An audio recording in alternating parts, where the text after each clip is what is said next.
Hello dear students, today we will discuss about the nationalism in India. Nationalism in India एक खुद में अपने आप में बहुत वास्ट चैप्टर है, बहुत बड़ा चैप्टर है, but here we discuss about the Gandhian period. हम यहाँ पर सिर्फ गांधीयन पीरियड के बारे में स्टडी करते हैं और गांधी जी ने जो सत्याग्रह, जो उनके मेन ट्यूल्स थे, सत्याग्रह एंड ट्रुथ, उन्होंने सबसे पहले जो एक्सपेरिमेंट किया था वो साउथ अफ्रीका में किया था. इसके बाद में उन्होंने जो दूसरा जो उनका एक्सपेरिमेंट हुआ वो इंडिया में हुआ. इंडिया में जनवरी 1915 में उन्होंने रिटर्न किया, यानी इंडिया में जो वो आए थे सबसे पहले वो 1915 में आए थे जनवरी के अंदर, और यहाँ पर उन्होंने करंट सिचुएशन का ऑब्जर्वेशन किया और वहाँ की करंट सिचुएशन को देखा और समझा. 1915 के बाद में उन्होंने यहाँ के पूरे इंडिया में जहाँ जो ब्रिटिशर्स एक्सप्लॉइट कर रहे थे, जो उनको परेशान कर रहे थे, कैसे कॉमन पीपल को परेशान कर रहे थे, उनके बारे में उन्होंने यहाँ पर देखा, ऑब्ज़र्व किया और उस चीज़ को समझा. अब गांधी जी के अकॉर्डिंग सत्याग्रह था क्या? गांधी जी के अकॉर्डिंग सत्याग्रह था कि अगर आपका मोटो सही है तो आपको कोई भी वायलेंट एक्टिविटी करने की ज़रूरत नहीं है, आपकी ही जीत होगी. यानी अगर इंसान का इंटेंशन सही है तो वो ज़रूर सक्सेस होगा, यानी उसी की जीत होगी. तो उन्होंने देखा कि यहाँ के कॉमन पीपल के साथ जो प्रॉब्लम क्रिएट हो रही है वो सच में जायज़ है, तो उनके जो ब्रिटिशर्स के अगेंस्ट में अगर मूवमेंट करते हैं तो उन्हीं की जीत होगी, कॉमन पीपल की. उन्होंने कहा कि उसके लिए कोई भी वायलेंट एक्टिविटी नहीं करने की ज़रूरत है. अगर आपका इंटेंशन सही है तो डैट इज़ कॉल्ड सत्याग्रह. गांधी जी ने अपने सत्याग्रह का सबसे पहले जो एक्सपेरिमेंट किया वो चंपारण में किया, और चंपारण कहाँ पर है? बिहार में. उन्होंने कहाँ किया? चंपारण में. और चंपारण कहाँ है? बिहार में. 1916 में सत्याग्रह का फर्स्ट एक्सपेरिमेंट चंपारण मूवमेंट में किया गांधी जी ने, और यहाँ उनको ग्रेट सक्सेस मिली. चंपारण मूवमेंट था क्या?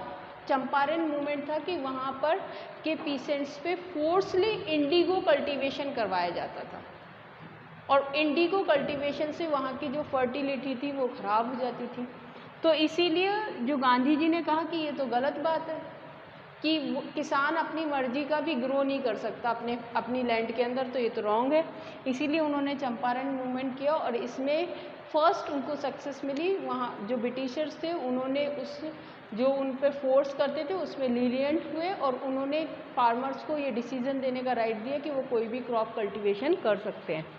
नेक्स्ट उन्होंने किया 1917 में खेड़ा मूवमेंट. अब खेड़ा मूवमेंट क्या था? यहाँ पर भी उनको बहुत सक्सेस मिली. खेड़ा मूवमेंट के अंदर उन्होंने देखा कि जो खेड़ा मूवमेंट के अंदर जो पीसेंट्स थे, देखो उस टाइम पर प्लेग एपिडेमिक फैल रहा था. प्लेग एक जैसे हमारे यहाँ पर एपिडेमिक फैला हुआ है कोरोना, उसी तरीके से उस टाइम पर प्लेग एपिडेमिक फैला था जिसमें लोगों की डेथ हो रही थी और स्कैरेसिटी आ गई थी फूड की, और उसी के साथ ड्रॉट भी आ गया था. तो ड्रॉट आ गया था, ड्रॉट और फेमाइन आने की वजह से जो फूड की स्कैरेसिटी हो गई. अब इस टाइम पर भी जो ब्रिटिशर्स हैं उन्होंने टैक्सेशंस पर कोई रिड्यूस नहीं किया था, टैक्स रिड्यूस नहीं किए थे. जब उन्होंने टैक्स रिड्यूस नहीं करे तो वहाँ के पीसेंट्स ने गांधी जी को लीडर मानकर मूवमेंट स्टार्ट कर दिया, और जो मूवमेंट स्टार्ट किया उसके अंदर भी उनको सक्सेस मिली गांधी जी को. और वहाँ के जो ब्रिटिशर्स जो रेवेन्यू कलेक्टर थे उन्होंने उस टैक्स के अंदर रिडक्शन किया. तो ये उनकी सेकंड क्या थी? सक्सेस थी गांधी जी की. नाउ 1918 में उन्होंने वर्कर्स, अहमदाबाद मील वर्कर्स का मूवमेंट हुआ. ये मील वर्कर्स मूवमेंट क्या था? तो 1918 में अहमदाबाद मील के अंदर वर्कर्स को लॉन्ग आवर उनके साथ वर्क करवाया जाता था. जो वर्किंग आवर्स थे वो बहुत लॉन्ग थे और साथ में उनकी वेजेस बहुत कम थी. तो इसके अगेंस्ट में उन्होंने क्या किया, उन्होंने मूवमेंट स्टार्ट किया और उस मूवमेंट के अंदर भी इनको ग्रेट सक्सेस मिली। इसके बाद में अब क्या हुआ कि एक रॉलेट एक्ट आया 1919 में। रॉलेट एक्ट पास किया ईस्ट इंडिया कंपनी ने। ये रॉलेट एक्ट क्या था? रॉलेट एक्ट के अकॉर्डिंग किसी भी इंसान को बिना किसी वजह की वजह से सिर्फ और सिर्फ शक के आधार पर कि किसी के ऊपर सस्पेंस हो, उस इंसान को सस्पेंस के तौर पर भी 2 साल के लिए जेल में डाल सकते थे वो लोग। तो ये तो बिल्कुल नाइंसाफ़ी थी। आप किसी के ऊपर शक करें और उस शक के आधार पर किसी को पनिशमेंट देना, ये तो रॉन्ग है।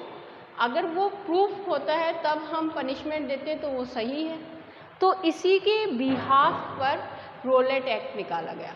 अब इस रॉलेट एक्ट के अगेंस्ट में, ये टोटली रॉन्ग था ब्रिटिशर्स का, तो इस रॉलेट एक्ट के अकॉर्डिंग जो 6 अप्रैल को, जैसे ही 1919 में रॉलेट एक्ट अनाउंस हुआ तो जैसे ही आया वैसे ही 6 अप्रैल को हड़ताल हो गई अमृतसर में।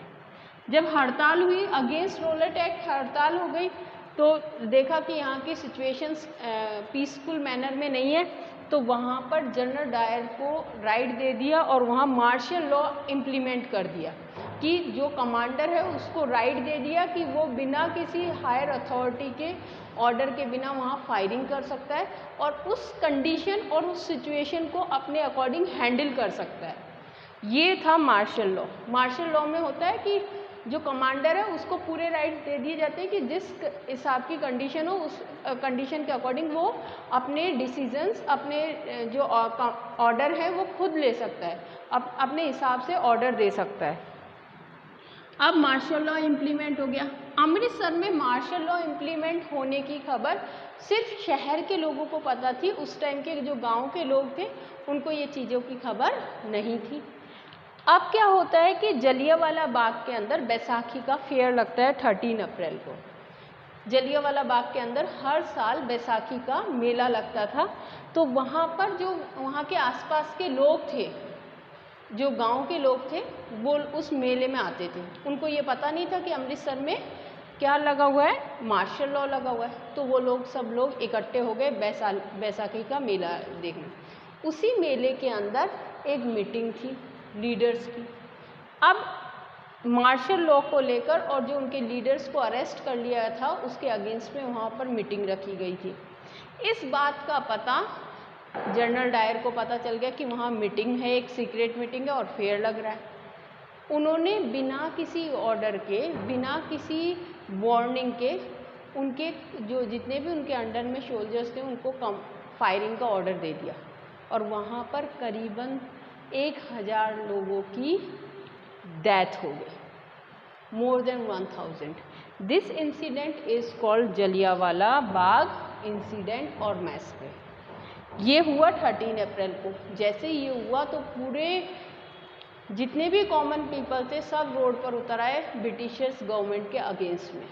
ब्रिटिशर्स गवर्नमेंट के अगेंस्ट में उतर आए और उन्होंने एक मूवमेंट स्टार्ट कर दिया। तो गांधी जी ने उसको रोकने की कोशिश करी। उन्होंने कहा कि ये एक छोटी मोटी बात नहीं है, एक बहुत बड़ा इंसिडेंट है।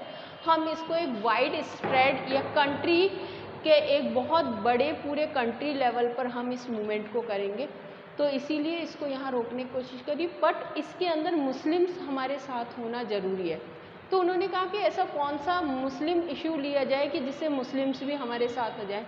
तो इसी टाइम पर आपको पता होगा 1919 के अंदर फर्स्ट वर्ल्ड वॉर हुआ था। 1914 से लेकर और 1918 तक फर्स्ट वर्ल्ड वॉर हुआ। इस वर्ल्ड वॉर के अंदर टर्की को हार हुई और टर्की की जो पोस्ट थी वहाँ पर खलीफा की, टर्की के अंदर एक खलीफा पोस्ट हुआ करती थी। तो उस जो टर्की के अंदर क्या हुआ, टर्की हार गया। तो वहाँ पर जो ब्रिटिशर्स जो थे, ब्रिटेन थी, वो जीत गई फर्स्ट वर्ल्ड वॉर के अंदर। अब टर्की के अंदर जो मुस्लिम पोस्ट थी खलीफा की, उसको उन्होंने हटा दी ब्रिटिशर्स ने। तो इस इशू को लेकर, और वो बहुत एक हॉली पोस्ट थी इनके लिए, ये माना जाता था कि वो भगवान की तरह मानते थे उसको।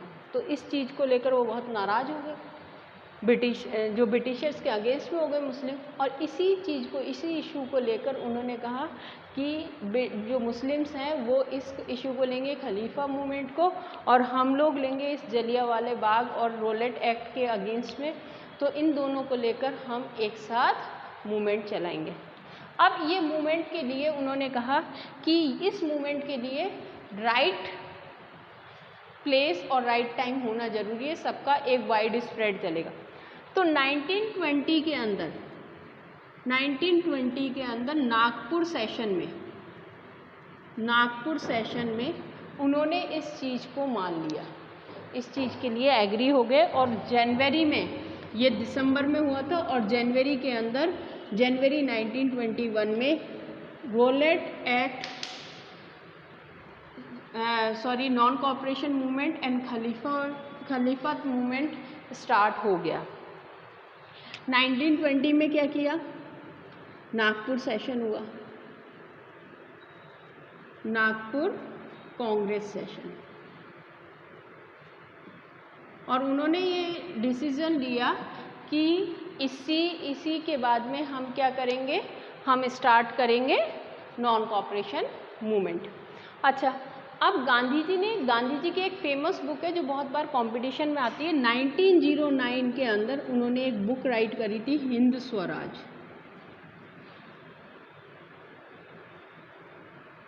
हिंद स्वराज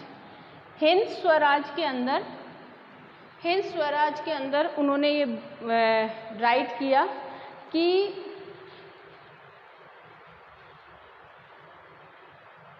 उन्होंने हिंद स्वराज के अंदर एक बुक के अंदर एक राइट किया कि बिना गांधी जी के, without cooperation of Britishers can not survive in India, कि बिना हमारे कॉपरेशन के ब्रिटिशर्स यहाँ रुक नहीं सकते। वो इस शुरू में स्टार्टिंग में यहाँ पर क्यों आए थे, एज अ ट्रेडर आए थे, और जब ट्रेडर आए थे तो इट मीन्स कि जो कांग्रेस पीपल्स थे वो यहाँ पर ट्रेड करने आए थे।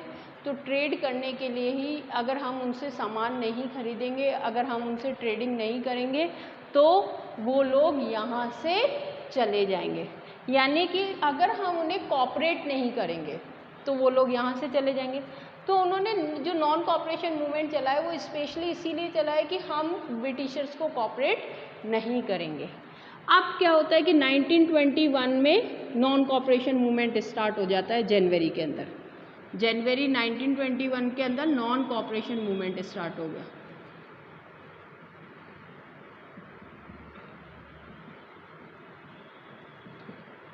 नॉन कॉपरेशन मूवमेंट स्टार्ट हो गया। इस नॉन कॉपरेशन मूवमेंट के अंदर देखो, नॉन कॉपरेशन यानी ब्रिटिशर्स को कॉपरेट नहीं करना। इसमें उन्होंने फॉरेन क्लॉथ को बायकॉट किया। पहले तो स्कूल, जितने भी ब्रिटिशर्स ने स्कूल ओपन करे थे, कॉलेजेस ओपन किए थे, इनको बॉयकॉट कर दिया। इनको क्या किया, बॉयकॉट किया। अब उसके बाद में उन्होंने जितने भी ब्रिटिशर्स की जॉब्स करते थे उनको उन्होंने बॉयकॉट किया। जो जैसे एडवोकेट की सर्विसेज थी, ये जितनी भी जॉब्स थी ब्रिटिशर्स ने जो दे रखी थी, उनको सब ने अपने अपने ने रेजिग्नेशन देकर और छोड़ दी। ये सब लोग रोड पर उतर आए और ब्रिटिशर्स के खिलाफ हो गए। साथ में जितनी भी लिक्विड शॉप्स थी उनको उन्होंने पिक्ड कर दिया। पिक्ड यानी क्या होता है, पैक्ड मीन्स होता है कि उनकी सील लगा दी, उनको बंद कर दिया, धरना देकर उनको बंद कर दिया। अब ये जब ऐसी सिचुएशंस हुई, बॉयकॉट होने लगी, बॉनीफायर हुआ, जितने भी फॉरेन क्लॉथ थे उनकी होली जलाई गई। फॉरेन क्लॉथ्स की क्या करी, होली जलाई गई। और खादी को लोग क्या पहनने लगे, खादी।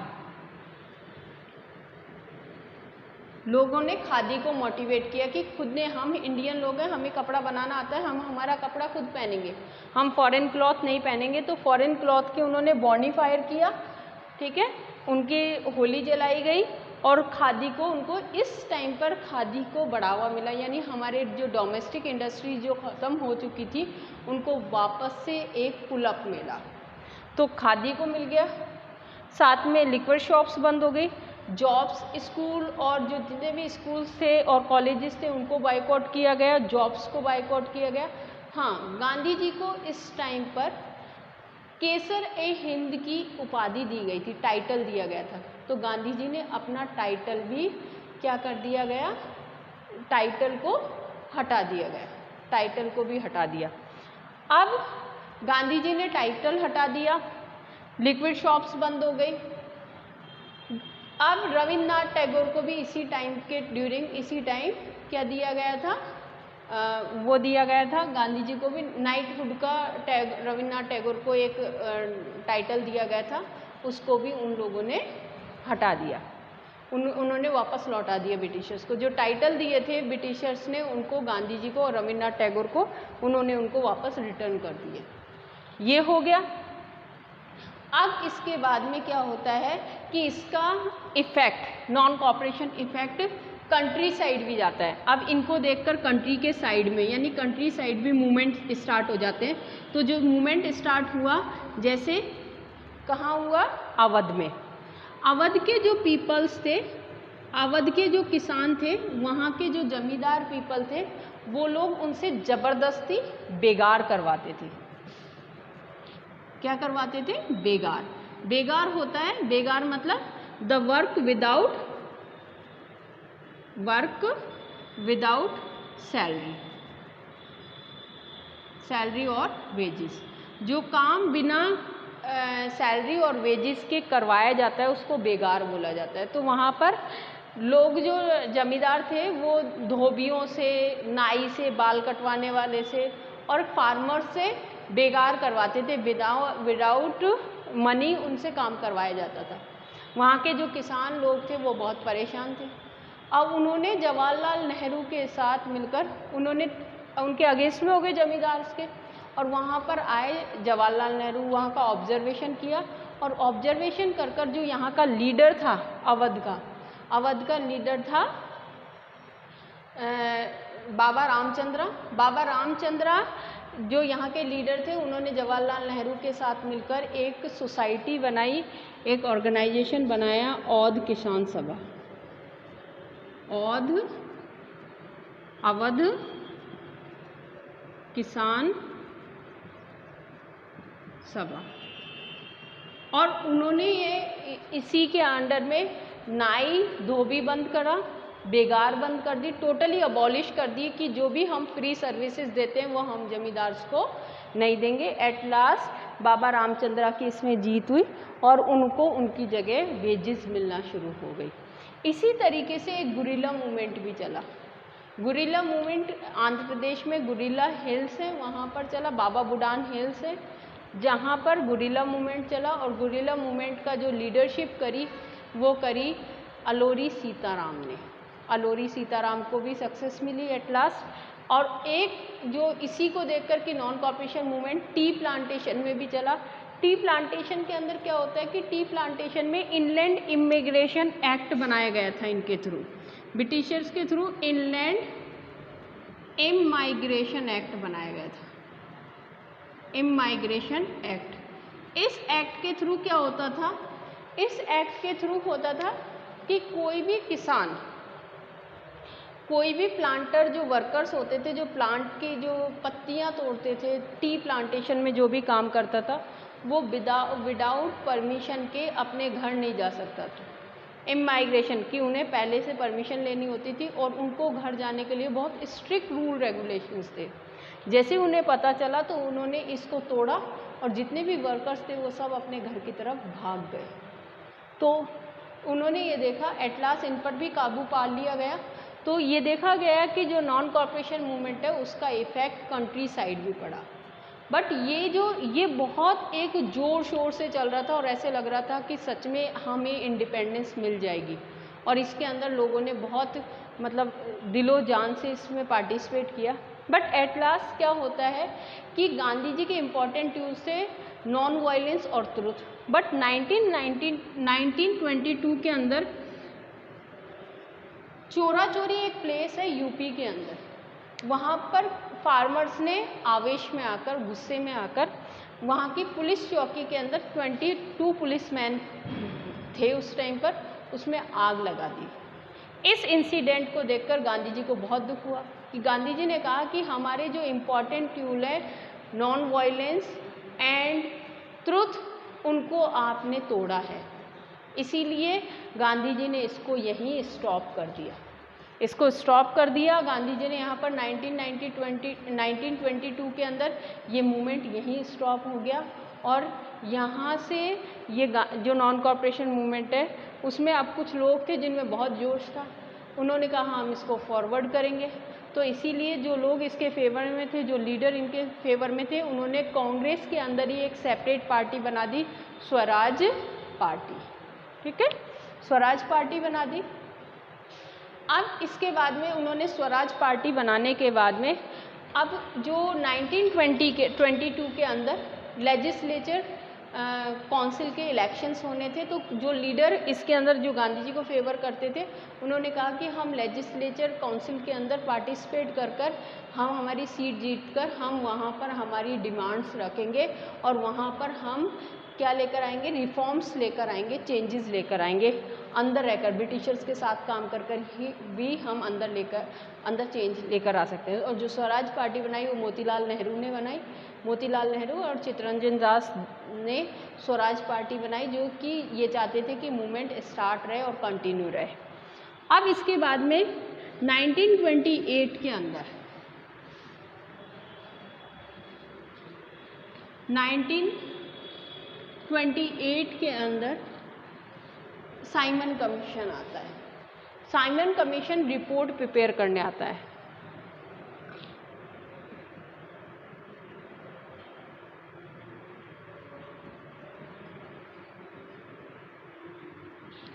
साइमन कमीशन आया।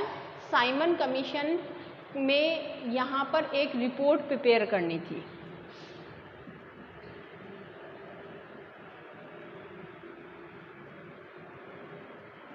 साइमन कमीशन क्या था? 1919 में एक इंडियन एक्ट आया था। इस एक्ट के अकॉर्डिंग उन्होंने यहाँ पर पहली बार इलेक्शन प्रोविज़न रखा था। तो इससे एक्ट की उस इलेक्शन से कितना फ़ायदा हुआ, कितना फ़ायदा नहीं हुआ, उसकी रिपोर्ट तैयार करने के लिए साइमन कमीशन ब्रिटिशर्स ने ईस्ट इंडिया कंपनी ने वहाँ पर भेजा। इसमें 5 मेंबर्स थे। अब ये 5 मेंबर्स ब्रिटिशर्स थे, इसमें एक भी इंडियन नहीं था। अब भाई इंडियन मेंबर्स नहीं था तो उन्हें पता कैसे चलेगा कि हमें क्या क्या प्रॉब्लम आई? वो तो ब्रिटिशर्स के फेवर में ही अपनी रिपोर्ट तैयार करके लेकर जाएंगे। तो यानी ईस्ट इंडिया कंपनी को जो ब्रिटेन से इनको भेजा था, उनको हमारी रियल प्रॉब्लम तो पता ही नहीं चलेगी। तो इसके लिए टोटली जो यहाँ के इंडियन कांग्रेस लीडर्स थे और जो यहाँ के पीपल्स थे वो टोटली इसके अगेंस्ट थे। तो उन्होंने एक स्लोगन दिया, go back Simon, go back Simon. उन्होंने ये क्या दिया, एक इन्होंने नारा दिया, स्लोगन दिया, गो बैक। और ये टोटली जो इंडियन पीपल्स थे वो टोटली इसके अगेंस्ट में थे, क्योंकि इसमें वो चाहते थे कि हमारे यहाँ से कम इंडियन या यहाँ के लोकल पीपल को इस रिपोर्ट या इस कमीशन का क्या बनाया जाए, मेंबर बनाया जाए। अब क्या होता है कि 1929 में ये साइमन कमीशन में जो वो थे लाला लाजपत राय, उनको जब पुलिस उन पर लाठीचार्ज कर रही थी तो लाठीचार्ज करते हुए उन पर उनके सिर पर लग गई लाला लाजपत राय के, और लाला लाजपत राय के सिर पर इंजरी आने से उनकी वहाँ पर डेथ हो गई। जब डेथ हुई तो अब इस चीज़ के लिए और भी लोग गुस्सा हो गए। अब 1929 में कांग्रेस सेशन हुआ, लाहौर सेशन, लाहौर के अंदर सेशन हुआ। अब इस सेशन में पहली बार स्वराज, पूर्ण स्वराज का नारा दिया गया कि अब हमें स्वराज नहीं चाहिए, पूर्ण स्वराज चाहिए। अब उनको क्या चाहिए था? पूर्ण स्वराज। उन्होंने कहा कि अब हम पूरा स्वराज लेंगे, पूर्ण स्वराज लेंगे, अब हम आधा स्वराज या नहीं, अब हमें फुल इंडिपेंडेंस चाहिए। और यहीं से उन्होंने पहली बार इंडिपेंडेंस डे भी सेलिब्रेट किया। 26 जनवरी को उन्होंने 26 जनवरी 1930 को पहली बार इंडिया में इंडिपेंडेंस डे और जो नेशनल फ्लैग है वो होस्ट किया गया। नेशनल फ्लैग रावी रिवर के किनारे फ्लैग होस्टिंग हुई और पहली बार कंट्री का इंडिपेंडेंस डे बना 26 जनवरी 1930 को।